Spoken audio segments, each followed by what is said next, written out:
A nationwide campaign is underway to accelerate the search, recovery and identification of fallen soldiers ahead of the 80th anniversary of War Invalids and Martyrs Day. And for many, this is more than just a task. It is a mission to bring the fallen home and return their identities. Today, more than 175,000 martyrs remain unaccounted for, while more than 300,000 graves have yet to be identified, leaving many families still searching for answers.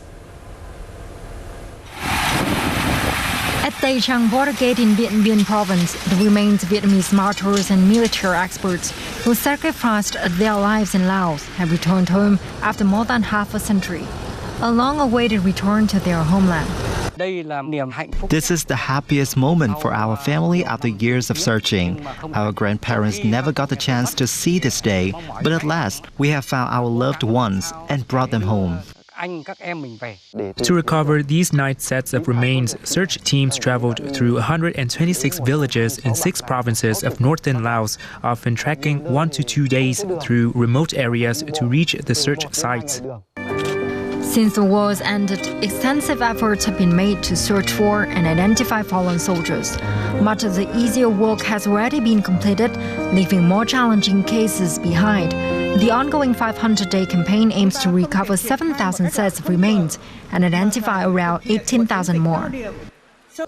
We are determined to complete this mission. If additional search teams or demining efforts are needed, we will mobilize them. No matter how difficult the task, we will continue until more fallen soldiers are found and more families receive the answers they have been waiting for. The soldier in the iconic Victory Smile behind Guangqi Citadel photograph believes that many more of his comrades will one day be brought home. It was painful to see the resting places of fallen soldiers disturbed by war. That is why this campaign is so meaningful. It gives them a chance to be found and reunited with their comrades.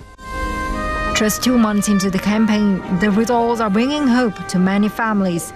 During the 2025 to 2026 dry season, search teams recovered 974 sets of martyrs' remains. At the same time, DNA testing is being expanded nationwide to help identify unknown remains. Beyond numbers, the efforts reflect a shared determination to bring the fallen home and restore their names to history.